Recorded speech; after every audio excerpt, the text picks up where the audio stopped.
los delirios de grandeza, la manipulación y el deseo de control extremo son algunas de las principales características de las personalidades psicopáticas. Su carencia de empatía y desconexión emocional les permite cosificar e instrumentalizar a las personas para utilizarlas y llevar a cabo sus más oscuras fantasías. Existen muchos asesinos psicópatas que han confesado que tener la capacidad de decidir si una de sus víctimas vivirá o morirá les proporciona una enorme sensación de poder, como si fueran una especie de dios. Y es que si bien algunos han llegado incluso a cometer actos de canibalismo para sentir que poseen completamente a otra persona, como afirmaría el mismo Jeffrey Dahmer en una de sus últimas entrevistas, otros se conforman con mantenerlas en cautiverio por periodos prolongados. Uno de los ejemplos más infames es el de los asesinos seriales Leonard Lake y Charles Ng, quienes entre 1983 y 1985 secuestraron a unas 25 personas antes de torturarlas y matarlas en el condado de Calaveras, California. Ambos sujetos utilizaron un búnker para raptar mujeres y convertirlas en sus esclavas sexuales, mientras las grababan con una cámara, proyecto al que bautizaron como Operación Miranda. A finales de 1997, en Rusia se registró un hecho que guarda ciertas similitudes con este caso, y que no solo despertó interés nacional, sino que incluso medios estadounidenses y japoneses viajaron para documentarlo. Aún así, Alexander Comyn y su cooperativa de esclavos no suelen ser referenciados en libros o compendios sobre crímenes famosos, a pesar que la retorcida historia parece sacada de una verdadera película de terror.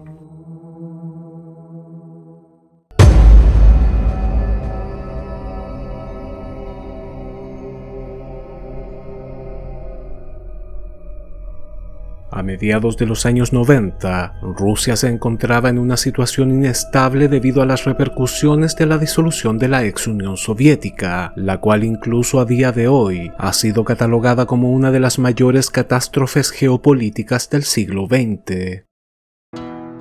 Todo esto no solo se vio reflejado en una severa crisis económica, sino también en el estancamiento generalizado y pobres condiciones de vida entre la población.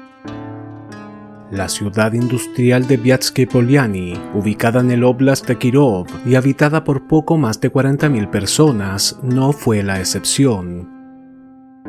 Cientos de personas sin hogar deambulaban por las calles y estaciones de trenes buscando comida o algún refugio para protegerse del frío. Y mientras la mayoría de los soviéticos podían acceder a pequeñas dachas a las afueras de la ciudad, algunos habitaban las denominadas Yarovchovkas, edificios de departamentos prefabricados de 5 pisos y sin ascensores, que fueron construidos a principios de los años 60 en toda la ex Unión Soviética. Su particular diseño, además de convertirse en una alternativa económica y rápida de edificar, buscaba generar espacios reducidos con la finalidad de resolver algunas problemáticas comunes de las familias soviéticas de la época, como el congelamiento de las cañerías o lo costoso que podía resultar calefaccionar una habitación demasiado amplia. Sin embargo, con los años, las dimensiones de las Yarovchovkas se convirtieron en otro inconveniente debido a los altos índices de hacinamiento. Estas construcciones contaban con una sala de estar, una pequeña cocina, un baño con media tina, 2 habitaciones regulares y en algunos casos un tercer cuarto sin ventanas. Tampoco tenían un estacionamiento propio, por lo que aquellos afortunados que eran propietarios de un vehículo preferían rentar o comprar espacios especialmente diseñados para protegerlos de la nieve y los ladrones. Los bloques de garajes, sumamente populares durante aquella época, no solo se limitaban a ser un sitio para aparcar un coche, sino que los propietarios solían transformarlos en talleres de reparación, en donde guardaban sus herramientas y piezas de repuesto. También eran utilizados como una suerte de bodega privada para almacenar libros, ropa vieja, muebles, electrodomésticos, bicicletas e incluso provisiones para el invierno. Debido a que muchas de las viviendas soviéticas eran pequeñas y carecían de privacidad, los hombres acudían con regularidad a los bloques de garajes para sociabilizar con sus vecinos, convirtiéndolos en verdaderos lugares de esparcimiento. Dichas condiciones no cambiarían demasiado tras la caída de la ex Unión Soviética. El 21 de julio de 1997, Irina Ganiushkina, de 22 años, se presentó en el departamento de policía de Viatsky Poliani para realizar una extraña denuncia. Esta aseguraba que en el mes de enero de ese mismo año había sido raptada por un par de sujetos que abusaron sexualmente de ella y que la mantuvieron encerrada junto a otras mujeres en un búnker subterráneo, el cual estaba ubicado a las afueras de la ciudad, en un bloque de garajes llamado Idealny, específicamente en el cobertizo número 198. De hecho, explicó que en el lugar incluso fue testigo de un asesinato. En un principio los agentes no creyeron la historia de la joven, se burlaron de ella e incluso amenazaron con enviarla a un hospital psiquiátrico, pero cuando ésta comenzó a dar los nombres de las mujeres que supuestamente estaban dentro del búnker, saltaron todas las alarmas. Ganiushkina nombró a Vera Tolpaeva, Tatiana Melnikova y Tatiana Kosikova, todas desaparecidas entre los años 1995 y 1996. Al mismo tiempo aseguró que Tolpaeva había sido cruelmente torturada y que uno de sus captores la obligó a beber líquido de frenos, tras lo cual falleció. El dueño del garaje número 198 del recinto Idealny sería identificado como Alexander Komin, un sujeto desempleado de 44 años. Komin solo contaba con antecedentes penales por haber participado en una pelea cuando tenía 18 años, delito por el cual fue condenado a 3 años de prisión. Poco antes que la policía se presentara en el recinto número 198 del bloque de garajes Idealny, Ganiushkina les advirtió que Komin era un hombre sumamente peligroso y que debían tener cuidado, pues siempre llevaba consigo una navaja o un destornillador afilado. Las escaleras que dirigían al interior del búnker estaban electrificadas y había una bombona de gas que explotaría si se activaba alguna de las trampas dispuestas en el lugar. Apenas una hora después que se realizara la denuncia, Alexander Komin fue descubierto abriendo la cerradura del mismo garaje y detenido inmediatamente por un grupo de agentes, quienes le exigieron que desconectara la electricidad y bajara delante de ellos por un pequeño agujero que había en el piso, el cual, según las declaraciones de Ganiushkina, conducía al búnker oculto. Lo que los oficiales descubrieron en su interior los dejó atónitos. El sitio se encontraba a una profundidad de 9 metros y contaba con 3 habitaciones, 2 pequeñas y una principal de 6 metros de largo por 3,5 de ancho. Esta última estaba asegurada con una compuerta de hierro y los muros estaban cubiertos con colchones para evitar que los sonidos fueran escuchados por algún curioso que merodeara por la zona. Había fotografías de mujeres desnudas y celebridades de la época en todos los rincones, además de imágenes religiosas y otras de connotación macabra, como demonios y monstruos. En el lugar también había varias máquinas de coser, trozos de tela y una gran cantidad de ropa bordada. En su interior fueron encontradas 2 mujeres, identificadas como Tatiana Melnikova y Tatiana Kosikova. Ambas lucían agotadas, estaban desnutridas, deshidratadas y en sus frentes tenían tatuadas toscamente la palabra esclavo. serían sacadas a la superficie con una venda en los ojos, pues llevaban 2 años sin ver la luz del día, y posteriormente llevadas a un hospital. Comyn aseguró que las mujeres trabajaban para él a cambio de comida y refugio, y que estaban allí por voluntad propia, pero fue llevado a la comisaría en calidad de detenido para continuar con la investigación. Su versión de los hechos resultaba poco creíble, pues era evidente que Melnikova y Kosikova se encontraban en condiciones inhumanas y habían sido víctimas de abuso. Al mismo tiempo, Irina Ganiushkina afirmó que el cómplice de Comyn era un sujeto llamado Alexander Mikhiev, a quien de hecho conocía desde pequeña porque era su vecino. Este sería detenido al día siguiente, pues se encontraba hospitalizado tras haber sido sometido a una operación de estómago. Al verse acorralado, Mikhiev confesó que Comyn lo había convencido de construir un búnker bajo su garaje, en donde la idea era esclavizar a varias mujeres que trabajaran para ellos fabricando ropa y realizando todo tipo de bordados, prendas que posteriormente eran comercializadas a buen precio. El oscuro negocio llevaba funcionando más de 2 años y habían secuestrado a un total de 7 personas, de las cuales solo 3 continuaban con vida. Y si bien Mikhiev ayudó a Comyn a llevar a cabo su excéntrico plan, aseguró que estaba aterrorizado por su comportamiento y pensaba que en cualquier momento podía asesinarlo. De hecho, Comyn no estaba conforme con el búnker que había montado junto a su cómplice y tenía proyectado construir una ciudad completa bajo tierra con cientos de esclavos que le procuraran beneficios económicos y consiguieran satisfacer sus necesidades sexuales.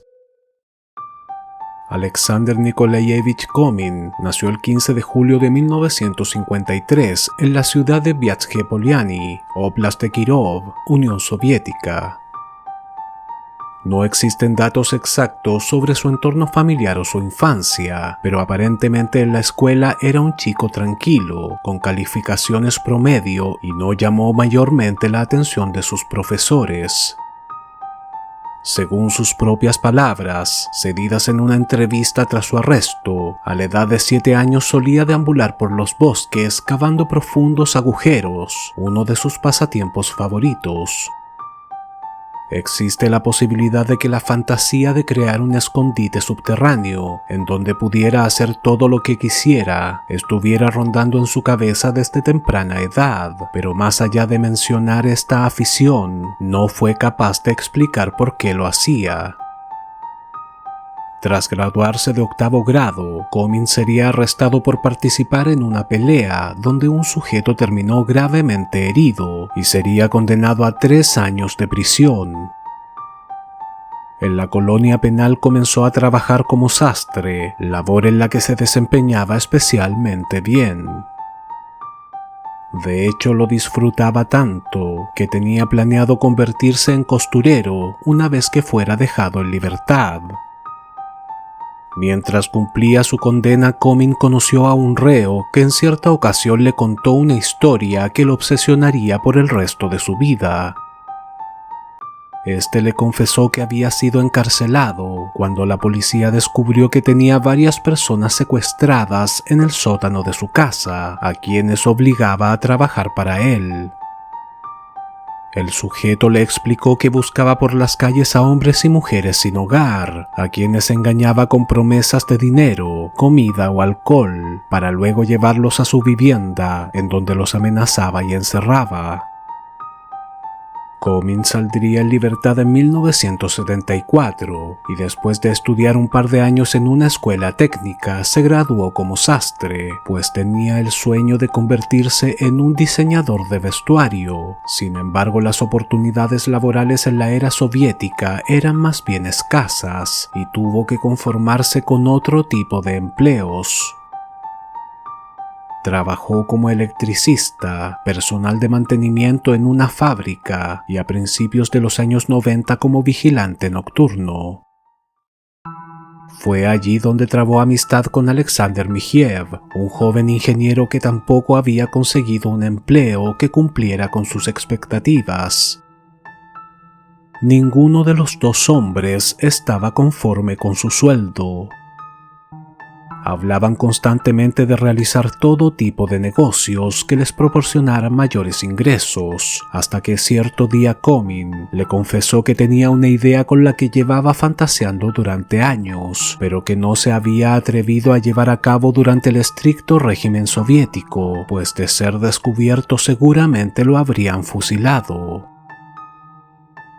Dicha idea consistía en esclavizar mujeres en un búnker subterráneo y obligarlas a cultivar verduras y bayas en un invernadero para luego venderlas en el mercado. De esta forma evitarían pagarles un sueldo y los beneficios serían mayores.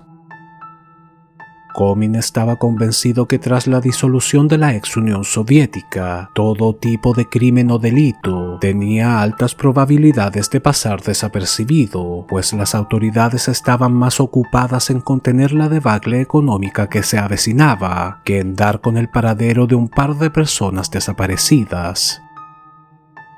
Aún así, insistió a Michiev que debían conseguir mujeres jóvenes, sanas y en lo posible que no tuvieran hogar ni familia, pues de esta forma nadie las estaría buscando. Fue así como en 1991 ambos hombres dieron inicio al que llamaron Proyecto Invernadero y comenzaron a cavar un agujero en el piso del garaje número 198 del bloque Idealny para construir un búnker que a su vez serviría de mazmorra. Comyn pasaba varios días a la semana trabajando en su macabro plan, transportando materiales de construcción y grandes cantidades de tierra en una carretilla. Para justificarse, explicaba a los propietarios de los estacionamientos vecinos que estaba construyendo un invernadero para cultivar sus propios vegetales. Aquello no despertó mayores sospechas, pues era una práctica bastante común entre aquellos soviéticos que habían vendido sus vehículos y que aún conservaban un garaje, aunque a ninguno se le había ocurrido construir un búnker dentro de ellos. Sin embargo, Comyn comenzó a tener varios problemas con su pareja, una mujer con la que vivía desde hacía pocos meses en el número 53 de la calle Skolnaya. Sus constantes salidas terminaron por agotarla y finalmente lo abandonó. Por su parte, el hombre no le dio mayor importancia, pues estaba obsesionado con su proyecto.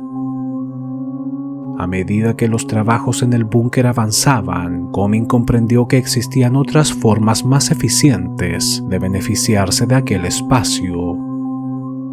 Por aquel entonces adquirir prendas de vestir era bastante costoso y gran parte de la población prefería comprar ropa usada o sencillamente restaurar la que ya tenían.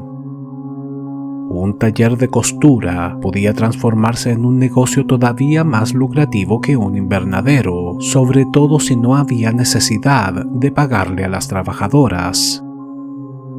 A partir de entonces, Comyn decidió que las futuras víctimas debían cumplir con otro requisito esencial: saber coser y bordar.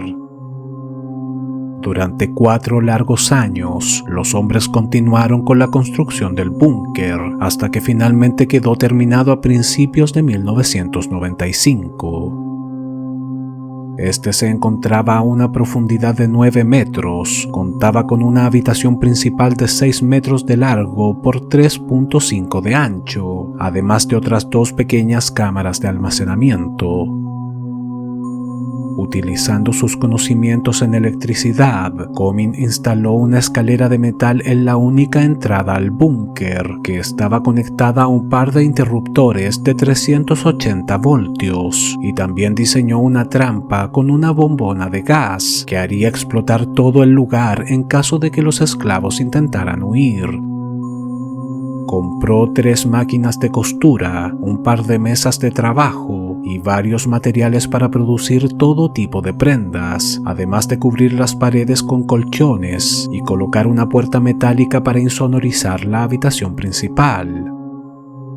La instalación contaba con electricidad, ventilación, una cama, un televisor y una cocinilla, aunque no había baño ni agua potable. La ambiciosa idea de Comyn había tomado forma y aquel búnker parecía una pequeña fábrica que solo necesitaba del capital humano para ponerse en marcha. La tarde del viernes 13 de enero de 1995, a las afueras de la escuela número 3 de la calle Gagarin, Alexander Michiev consiguió que una mujer alcohólica que deambulaba por la zona, identificada como Vera Talpaeva de 33 años, lo siguiera hasta el garaje de su amigo con la excusa de beber un poco de vodka. Ella misma se le había acercado para pedirle un cigarrillo, y en vista de que no tenía dinero, estaba lloviendo y hacía frío, accedió a la invitación del desconocido.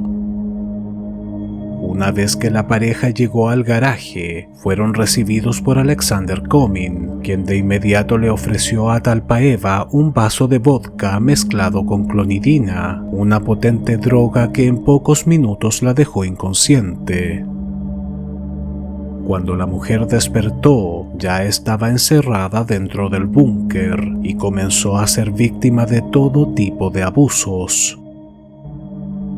Vera Talpaeva consiguió satisfacer las exigencias sexuales de sus captores, sin embargo no sabía coser ni tampoco estaba dispuesta a aprender el oficio, lo que no tardó en irritar a Comyn, quien amenazó con torturarla y matarla si no le conseguía a una joven que trabajara como costurera. Posiblemente Talpaeva se sintió acorralada y no tuvo más alternativa que cooperar. Fue así como confesó que conocía a una mujer llamada Tatiana Melnikova, la cual trabajaba esporádicamente bordando ropa. No recordaba su dirección exacta, pero sabía que su vivienda estaba ubicada en la calle Parohodnaya. Comyn estaba tan ansioso porque su fábrica clandestina comenzara a funcionar, que se dirigió inmediatamente al sitio indicado, con la intención de encontrar a la mujer y secuestrarla. Sin embargo, como no tenía la dirección, comenzó a deambular sin rumbo por la zona, hasta que se topó casualmente con un antiguo compañero de prisión, Nikolai Malik. Ambos hombres se pusieron a charlar y en cierto momento Comyn le preguntó si conocía a alguna mujer que trabajara como costurera, pues aseguró que tenía planeado abrir una fábrica de ropa y estaba en busca de personal. Malik le dijo que su pareja sabía coser bastante bien y que podía estar interesada en el puesto de trabajo. Su nombre era Tatiana Melnikova, de 35 años, y la casa que compartía con ella estaba ubicada en la calle Parohodnaya. Por azares del destino, Alexander Comyn había dado con el paradero de la misma mujer que había salido a buscar aquella noche. Comyn invitó a Malik y Melnikova a su garaje, en donde su cómplice Alexander Michiev los estaba esperando. Les ofrecieron un vaso de vodka mezclado con clonidina y la pareja quedó inconsciente a los pocos minutos. Finalmente habían conseguido a una mujer capaz de utilizar una máquina de coser. Sin embargo, tenían un problema, y era que mantener recluido a Nikolai Malik no formaba parte del plan.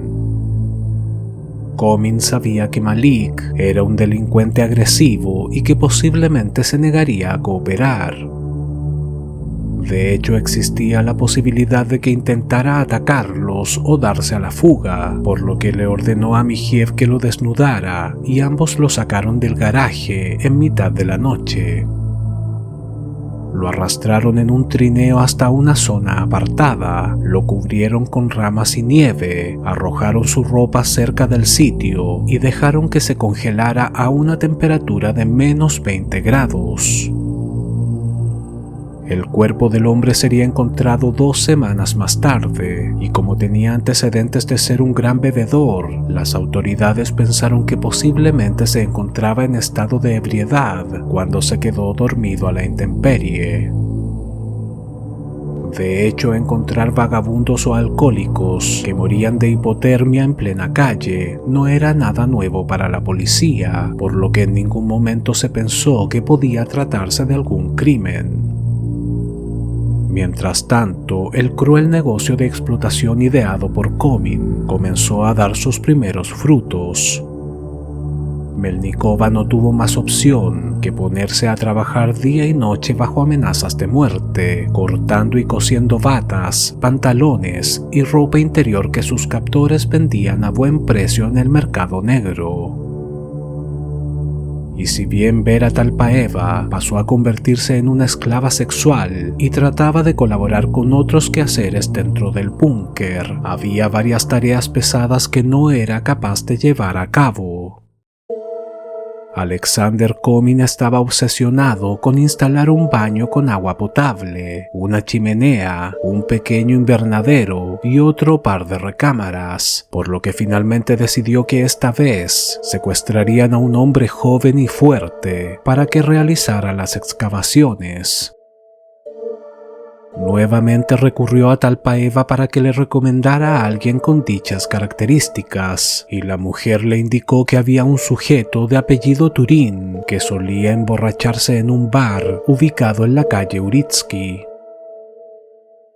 El 21 de marzo de 1995, a las afueras de una tienda de licores en la calle Uritsky, Comin y Mijiev divisaron a un hombre que coincidía con la descripción entregada por Talpaeva. Comenzaron a charlar con él y lo invitaron a un garaje cercano para emborracharse.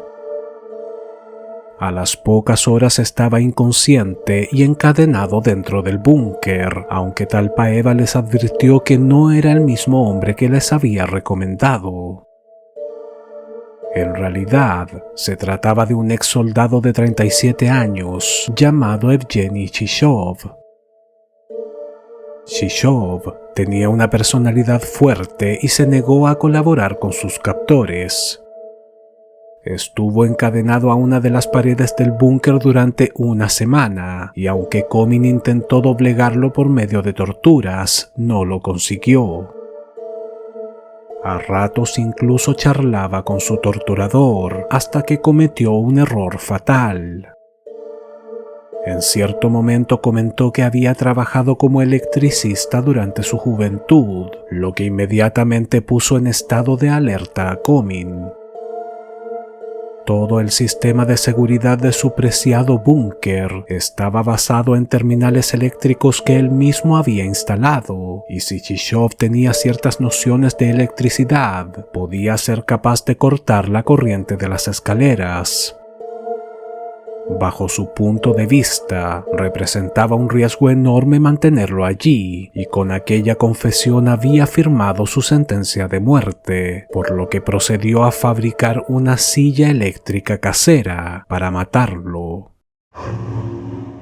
Comin diseñó el artefacto con 2 interruptores, y si bien solo bastaba con accionar uno de ellos para activar la corriente, quería que Vera Talpaeva y Tatiana Melnikova fueran las que ejecutaran a Shishov. Pensaba que de esta forma ambas mujeres se sentirían culpables y se asumirían como cómplices de un crimen, por lo que ante cualquier eventualidad no lo delatarían. Comin ató con correas a la víctima, la sentó en la silla y le enrolló un par de cables desnudos en un brazo y otro en una pierna. Finalmente dio la orden y solo Talpaeva accionó el interruptor. Melnikova no fue capaz, a pesar que Comin amenazó con cortarle la nariz. De todas formas, Evgeny Shishov murió a los pocos segundos, después de recibir una enorme descarga eléctrica. Minutos más tarde, Alexander Mijiev, quien no estuvo presente durante la ejecución, ayudó a Comin a deshacerse del cadáver, el cual enterraron en una zona boscosa. Tras la ejecución de Shishov, Vera Talpaeva se ganó la confianza de Comin. Este le permitió salir del búnker con la condición de que le consiguiera otra mujer que supiera bordar, pues la demanda de prendas de vestir era alta y no daban abasto. Tras ser dejada en libertad y en vez de acudir a las autoridades, Talpaeva salió en busca de una nueva esclava. Fue así como el 16 de julio de 1995 llevó hasta el garaje a Tatiana Kosikova, de 36 años. Aunque trabajaba esporádicamente, la mujer tenía varios problemas económicos y se encontraba en un grave aprieto con la justicia. Semanas antes había robado un pastel desde una tienda para regalárselo a su hija, pero fue descubierta. A raíz de este delito, debía enfrentar una audiencia en donde corría el riesgo de ser encarcelada. Kosikova sería rápidamente sometida por Comin y Mijiev y encerrada en el búnker, en donde Melnikova le enseñó a utilizar la máquina de coser, pues si bien sabía algo de costura, no era demasiado hábil.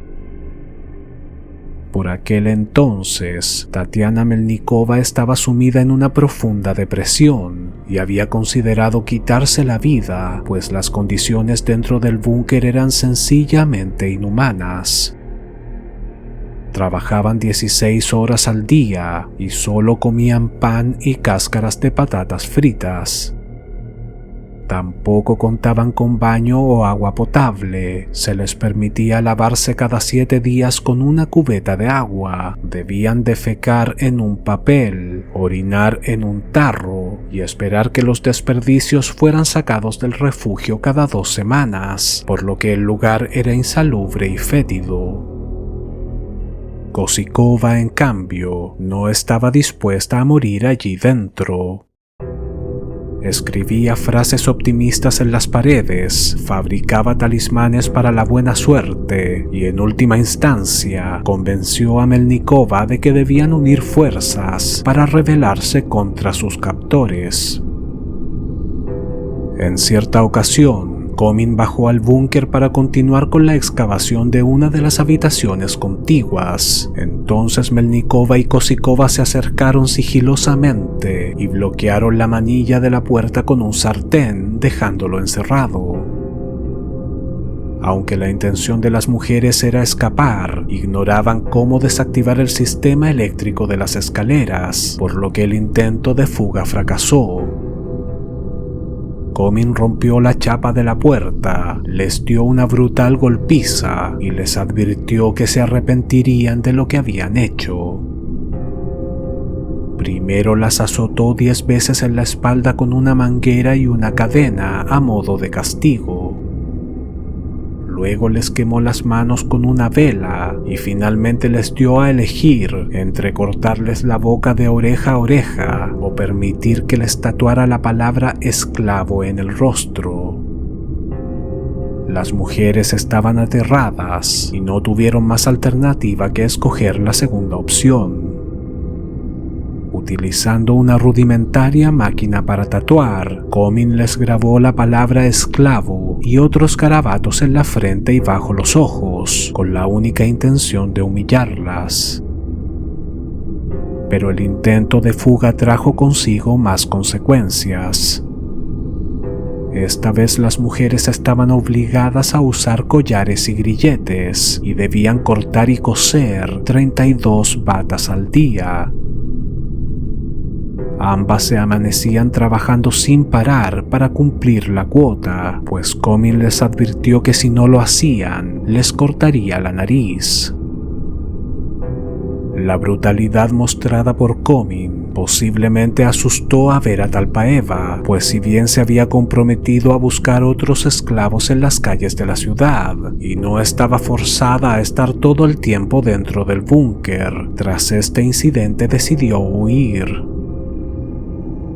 La fuga de Talpaeva enfureció a Comin, Aunque estaba lo suficientemente seguro de que la mujer no lo delataría a la policía, pues ella misma había activado el interruptor con el cual fue ejecutado Evgeny Shishov en la silla eléctrica, y aquello la comprometía demasiado.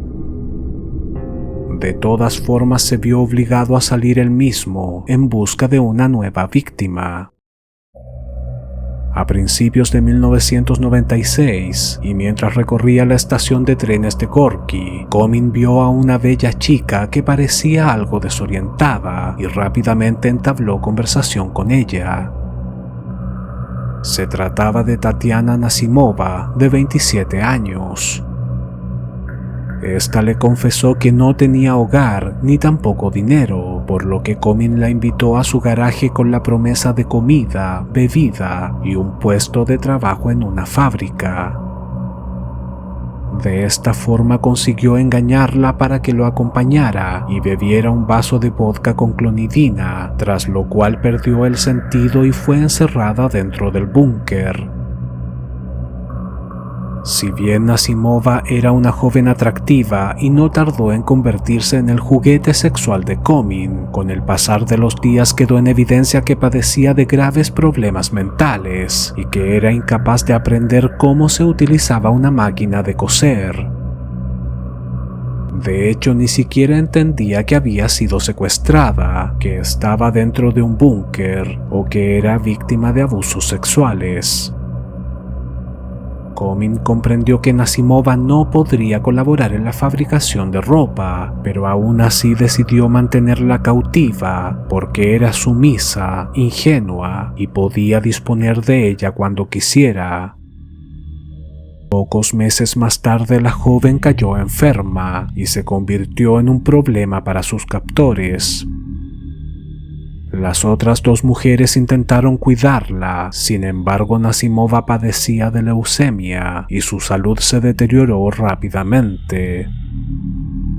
En cierto momento, Tatiana Kosikova llegó a convencer a Comyn de que era mejor dejarle en libertad, pues no le quedaba demasiado tiempo de vida y debido a su retraso mental sería incapaz de delatarlo a las autoridades. Sin embargo, de un momento a otro, el hombre cambió de opinión y la dejó encerrada en uno de los cuartos pequeños, con la intención de matarla de hambre. Tras varios días de agonía, y mientras la joven estaba demasiado débil como para defenderse, Comyn le colocó un embudo en la boca y la obligó a beber líquido de frenos, lo que le produjo la muerte en un par de horas. Esa misma noche cogió el cadáver de Nasimova, lo montó en un trineo y salió en dirección a la morgue de la ciudad, pues según él quería dejarlo a las afueras del edificio, a modo de broma. Sin embargo, durante el trayecto avistó a un par de transeúntes y prefirió abandonarlo a un costado de la calle antes de darse a la fuga. El deteriorado cuerpo de Tatiana Nasimova sería encontrado poco después y la policía no realizó ninguna investigación en torno a su muerte. Durante los meses siguientes, la demanda de prendas de vestir en el mercado negro aumentó y Comyn se vio en la obligación de salir en busca de una nueva esclava. Sin embargo, mientras recorría la ciudad, se encontró casualmente con Vera Talpaeva. El hombre la convenció de que regresara con él, pues el negocio había crecido y estaban ganando bastante dinero vendiendo todo tipo de vestuario, manteles, guantes de cocina y cojines bordados. Incluso le prometió que serían socios si era capaz de conseguirle los materiales adecuados para la producción de ropa, a lo que finalmente la mujer accedió. Al mismo tiempo, y para demostrar su lealtad, Talpaeva se ofreció a buscar una nueva esclava para el búnker.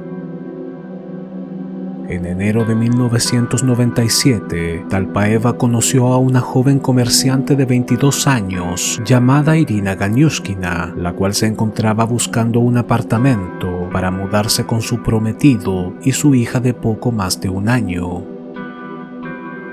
No contaba con demasiado dinero, pero Talpaeva le comentó que conocía a un sujeto que alquilaba pisos a un buen precio y la convenció de que la acompañara al garaje de Komin, en donde el hombre le sirvió un vaso de vodka mezclado con pastillas para dormir. Ganiushkina despertó dentro del búnker completamente desorientada y al lado de dos mujeres con los rostros tatuados. Estas le advirtieron de inmediato que era mejor seguir todas las órdenes de sus captores o su vida correría grave peligro. A pesar que Vera Talpaeva cumplió con su parte del trato y le llevó a una nueva esclava, Komin no confiaba en ella y jamás la perdonó por haberse dado a la fuga. No pasó demasiado tiempo antes de que la encerrara dentro del búnker y comenzara a torturarla dándole descargas eléctricas y azotes con cadenas. Incluso la ató a una mesa de trabajo y le clavó agujas bajo las uñas ante la mirada de horror de las otras mujeres. Finalmente Komin decidió que debía morir y ordenó a Tatiana Melnikova a que le suministrara una inyección con líquido para frenos, pero ésta se negó a hacerlo. Talpaeva, quien se encontraba en pésimas condiciones, intentó tranquilizar a Melnikova, afirmando que no dejaría que Komin la convirtiera en su cómplice. Fue así como ella misma se bebió un vaso con el líquido, el cual le produjo una terrible agonía que duró casi 15 horas. Esa misma noche, Alexander Mikhiev llegó al búnker para ayudar a Komin a sacar el cadáver de Talpaeva a la superficie y lo enterraron a las orillas de un lago congelado. A pesar de la aterradora experiencia, los días siguientes fueron de relativa calma. Komin visitaba con mayor frecuencia el búnker y si bien seguía siendo exigente con la producción de ropa y abusaba sexualmente de Ganiushkina, lucía mucho más tranquilo e incluso feliz. De hecho, ni siquiera se enfadó cuando descubrió que la nueva esclava no sabía coser ni bordar. Fue entonces que Melnikova y Kosikova se dieron cuenta que Komin parecía haberse enamorado de ella. Ambas mujeres recomendaron a Ganiushkina que se mostrara más cariñosa con él e intentara ganarse su confianza para que la dejara salir del búnker y pudiera dar aviso a la policía, y la joven aceptó. Como parte del plan, le ayudaron a escribir un poema de amor que poco después Ganiushkina le entregó a Komin, y este no solo se sorprendió, sino que incluso lloró de emoción. A partir de entonces, cuando el hombre bajaba al búnker, le llevaba cereales, pan, leche y carne, alimentos que Ganiushkina compartía con sus otras dos compañeras. También le regaló una caja de lápices cuando descubrió que la joven sabía dibujar. Le pidió que realizara distintas ilustraciones para decorar el lugar e incluso le dijo que quería tatuarle uno de los brazos con un dibujo diseñado por ella misma. Ganiushkina dibujó una rosa y permitió que el hombre se la tatuara, fingiendo entusiasmo. Poco después, Komin se obsesionó con la idea de tener un hijo con ella, por lo que comenzó a inseminarla con una jeringa, hasta que finalmente Ganiushkina quedó embarazada. No pasó demasiado tiempo antes que Komin le propusiera a la chica que se fuera a vivir con él a su apartamento, aunque con la condición de que contrajeran matrimonio inmediatamente. Salir a la superficie parecía ser una excelente oportunidad para escapar y denunciarlo, por lo que Ganiushkina aceptó. Sin embargo, la joven no acudió a la policía, sino hasta 3 meses más tarde, el 21 de julio de 1997. Según las declaraciones de Irina Ganiushkina, durante todo ese tiempo estuvo vigilada tanto por Alexander Komin como su cómplice, Alexander Mikhiev. También aseguró que Komin llevaba todo el tiempo consigo una navaja y que incluso dormía con ella en la mano. Mientras la joven se encontraba en el departamento, encontró un cuaderno en donde Komin tenía un mapa y varias anotaciones. Fue allí que descubrió que aquel búnker era solo el comienzo de un plan mucho más ambicioso y descabellado. Komin soñaba con expandir las excavaciones con un intrincado sistema de túneles y recámaras que llegaran hasta las orillas del río Viatka para canalizar el agua. De esta forma, podría mantener cientos de mujeres bajo tierra, embarazarlas y formar familias con todas ellas. La ciudad subterránea tendría una sola finalidad: que todos sus habitantes trabajaran para él, confeccionando ropa y cultivando vegetales en invernaderos. Con el pasar de los días, Ganiushkina no pudo evitar mostrarse inquieta. Komin le preguntó qué le ocurría y ésta aseguró que extrañaba a su hija Nastia, a la cual había dejado con unos tíos el día que fue secuestrada. El hombre le propuso que fueran por ella para que vivieran juntos y de paso se presentaría ante la familia como su futuro esposo, a lo cual la joven accedió. Los familiares de Ganiushkina sospecharon de inmediato cuando lo vieron llegar con su nuevo novio. Komin la doblaba en edad y parecía un sujeto extraño, pero la chica intentó tranquilizarlos, explicando que ambos estaban comprometidos y que venían por la niña pues estaban viviendo en un departamento y tenían una buena situación económica. La pareja se llevó a Nastia con ellos, pero a los pocos días la joven sufrió un aborto espontáneo y Komin quedó sumamente afectado. A pesar de todo, en las semanas siguientes comenzaron los preparativos de la boda. Sin embargo, el abuelo de Ganiushkina falleció repentinamente y la ceremonia fue cancelada. Komin era un hombre sumamente supersticioso y aseguró que todo aquello era un mal presagio. Alexander Komin estaba de cumpleaños el día 15 de julio, por lo que decidió realizar una fiesta a la cual invitó a un par de amigos y a la familia de su futura esposa. Mientras todos estaban bebiendo y comiendo, Komin drogó a Ganiushkina y volvió a meterla dentro del búnker sin motivo aparente. Al día siguiente llegó a buscarla y se excusó diciendo que estaba borracho y que aquello no volvería a ocurrir. Ganiushkina temía por su hija porque el hombre la tenía en el departamento y también la había drogado la noche anterior, por lo que prefirió aceptar las disculpas para regresar con ella lo antes posible. Curiosamente, Komin parecía arrepentido de lo que había hecho. Trató de complacer a Ganiushkina toda la semana, insinuando que abandonaría su idea de tener esclavas y que estaba dispuesto a enviarle comida envenenada a Melnikova y Kosikova para reafirmar su fidelidad. Luego comenzó a decir que haría desaparecer el búnker, tapándolo con tierra y con las mujeres dentro.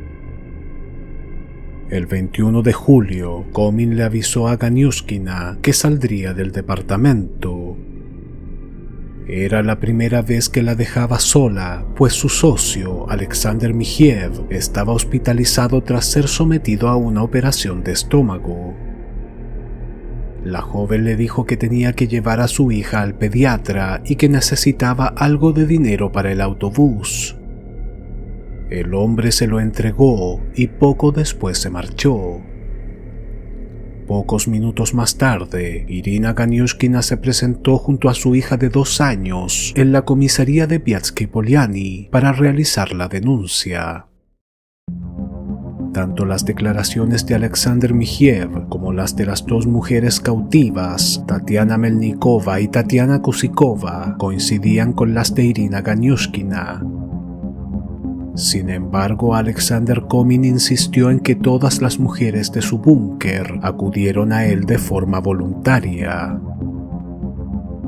Si bien resultó ser un psicópata con rasgos paranoicos, de alguna u otra forma siempre intentaba involucrar a otras personas en sus planes. Estaba seguro que si los convencía de cometer algún tipo de delito, entonces podría chantajearlos y no se atreverían a traicionarlo por miedo a ser enviados a prisión. Sabía que tenía bajo control a Alexander Michiev, pues este participó activamente en la construcción del búnker, abusó de las mujeres que reclutaron y recibía beneficios económicos de la venta de ropa en el mercado negro. En el caso de Vera Talpaeva, fue la responsable de llevar a varias de las víctimas hasta su garaje y activó uno de los interruptores de la silla eléctrica, en la cual Evgeny Chichov fue ejecutado.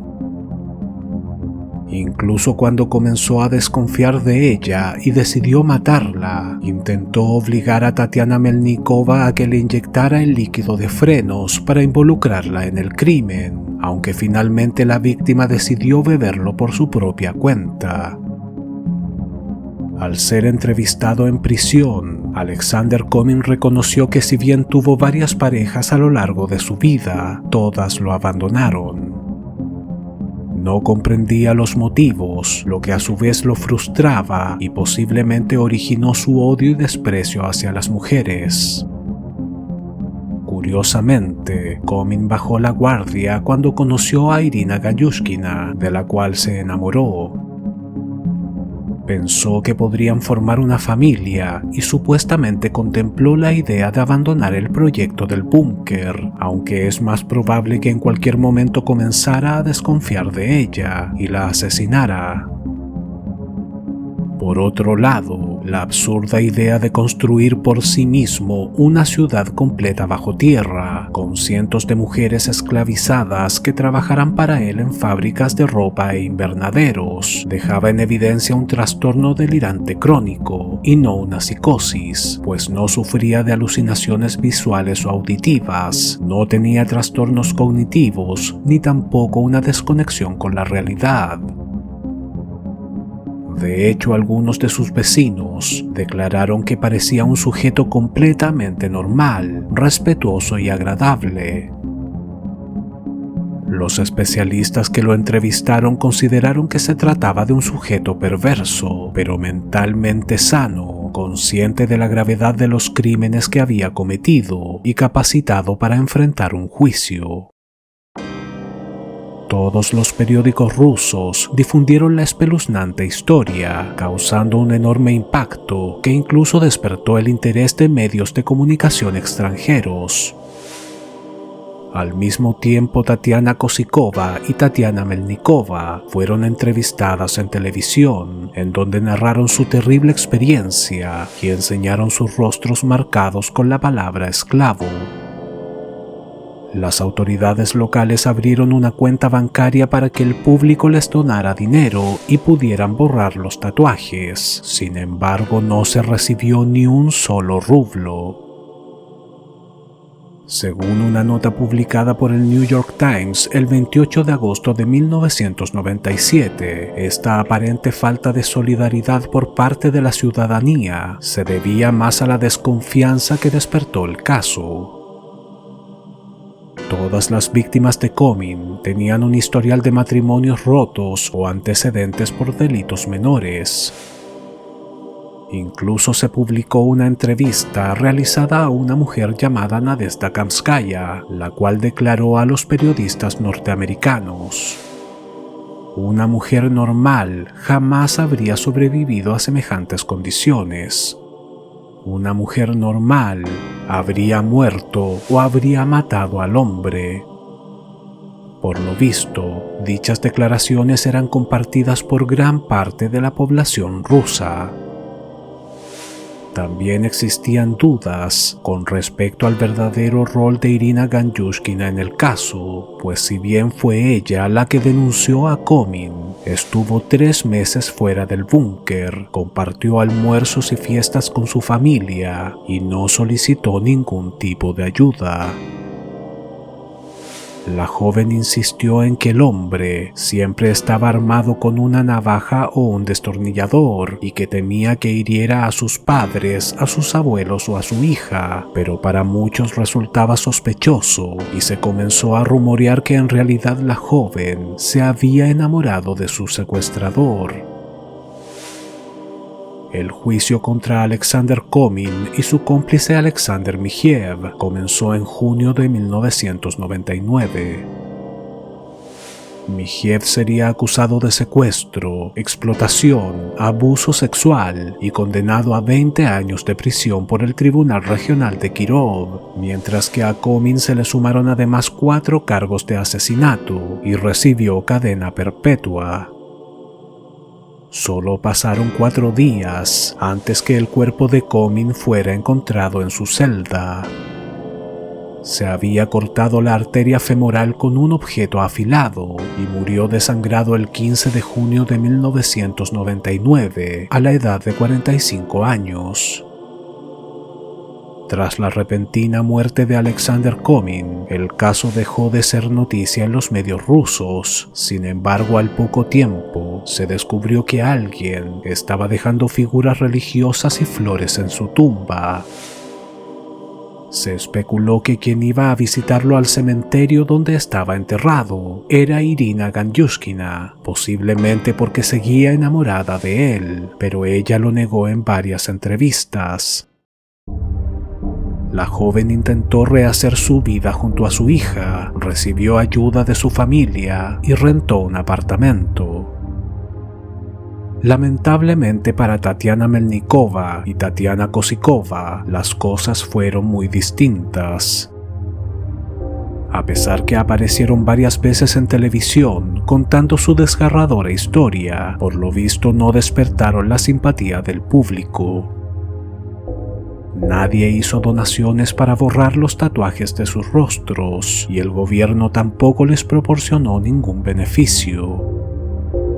Tampoco fueron aceptadas en ningún trabajo, por lo que quedaron sumidas en la más absoluta pobreza.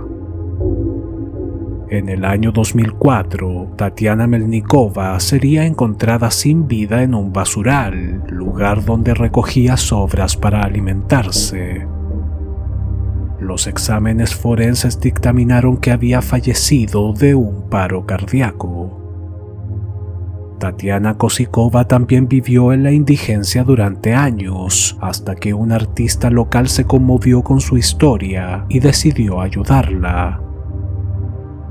El hombre pagó una operación para borrar sus tatuajes y además le rentó un pequeño apartamento, pero la mujer fallecería de un infarto poco después, en el año 2005. En el año 2017, y tras cumplir su sentencia, Alexander Michiev salió en libertad y se mudó a Moscú, en donde comenzó a dar varias entrevistas a los medios de comunicación, afirmando que estaba arrepentido y que su mayor pecado era haberse dejado influenciar por Comyn. A mediados de octubre del año 2019, Michiev aceptó la invitación a un popular programa de la televisión rusa llamado En Realidad, en donde se enfrentaría en un cara a cara con Irina Gandyushkina. La mujer lo increpó porque ambos se conocían de pequeños y tras ser encerrada en el búnker en ningún momento intentó ayudarla. Michiev, por su parte, argumentó que no podía hacer nada porque Comyn sabía dónde vivía su esposa y su hija y seguramente las mataría si intentaba traicionarlo. Aunque el hombre trató de convencer al público de que Comyn lo manipulaba y que le tenía miedo, existían varios testimonios de algunos ex compañeros de prisión que aseguraban que Michiev era un tipo con un carácter bastante fuerte y que difícilmente se dejaría intimidar por alguien. Sin embargo, en cierto momento, Michiev sorprendería a toda la audiencia al afirmar que mientras Ganyushkina estaba viviendo en el departamento de Alexander Komin, mantuvo una relación amorosa a sus espaldas con otro sujeto que vivía en el mismo edificio. Aquellas declaraciones indicaban que la joven no estuvo todo el tiempo supervisada por su captor y que contaba con muchas más libertades de las que declaró ante las autoridades. Ganyushkina intentó defenderse de las graves acusaciones, pero se puso sumamente nerviosa y no supo expresarse. Una de las dinámicas más polémicas del programa consistía en someter a los invitados a un detector de mentiras. Cuando Irina Ganyushkina pasó por el polígrafo y fue interrogada por el especialista Roman Ustiusanin, este llegó a la conclusión que la joven pudo haber alertado mucho antes a la policía de que había sido secuestrada y que aparentemente no le preocupaba el bienestar de las otras dos mujeres que estaban en el búnker porque padecía del síndrome de Estocolmo. Solo se atrevió a huir cuando comprendió que si Komin se enteraba de que tenía un amante, seguramente la mataría. Roman Ustiusanin también le preguntó si era ella la que iba a dejar juguetes y flores a la tumba del asesino, pero la mujer lo negó. Poco tiempo después, en el año 2020, se descubrió que la persona que visitaba el cementerio y dejaba las ofrendas era Tatiana Kosikova, quien por lo visto estaba enamorada de Komin. En algunas entrevistas cedidas por Kosikova tras salir del búnker, describió a su secuestrador como un verdadero demonio, pero existe un registro en específico en donde hizo un comentario bastante curioso, asegurando que tenía lindos ojos. Poco después se filtraron algunas declaraciones oficiales que señalaban que no todo era trabajo dentro del búnker y que a veces Komin llegaba con alcohol y bebía con las mujeres toda la noche. En el mismo documento se menciona que Tatiana Kosikova reconoció que cuando el hombre estaba demasiado borracho, incluso lo tomaba en brazos y bailaba con él, pues era delgado y de corta estatura. Alexander Michiev fallecería en el año 2022 a la edad de 55 años y a causa de un paro cardíaco. A día de hoy, Irina Ganyushkina es la única superviviente a la cooperativa de esclavos de Alexander Komin. Si bien sigue siendo discriminada y conseguir un empleo estable le ha resultado difícil, pudo criar a su hija, se convirtió en abuela y estuvo casada durante un tiempo, a pesar que dice sentir cierta aversión hacia los hombres a raíz de su traumática experiencia. Ganyushkina sigue afirmando que le resultó imposible huir y dar aviso a las autoridades durante los 3 meses que estuvo viviendo en el departamento de Komin en 1997 y que lo hizo apenas tuvo la oportunidad. Y aunque insiste en que en ningún momento sintió simpatía por él, aún lleva consigo el tatuaje que le hizo en el brazo mientras estuvo encerrada dentro del búnker.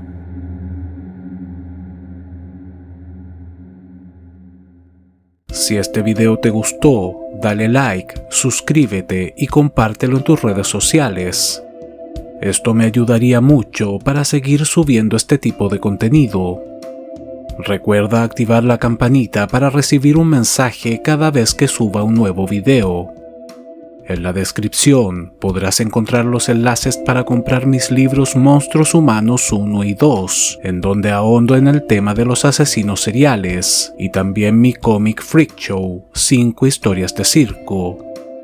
Te invito a visitar mi otro canal, La Crónica Inquietante, un espacio orientado al misterio, personajes extraños, sucesos impactantes de la historia y otras curiosidades. El link está en la descripción. Mi nombre es Álvaro y este es el canal del crimen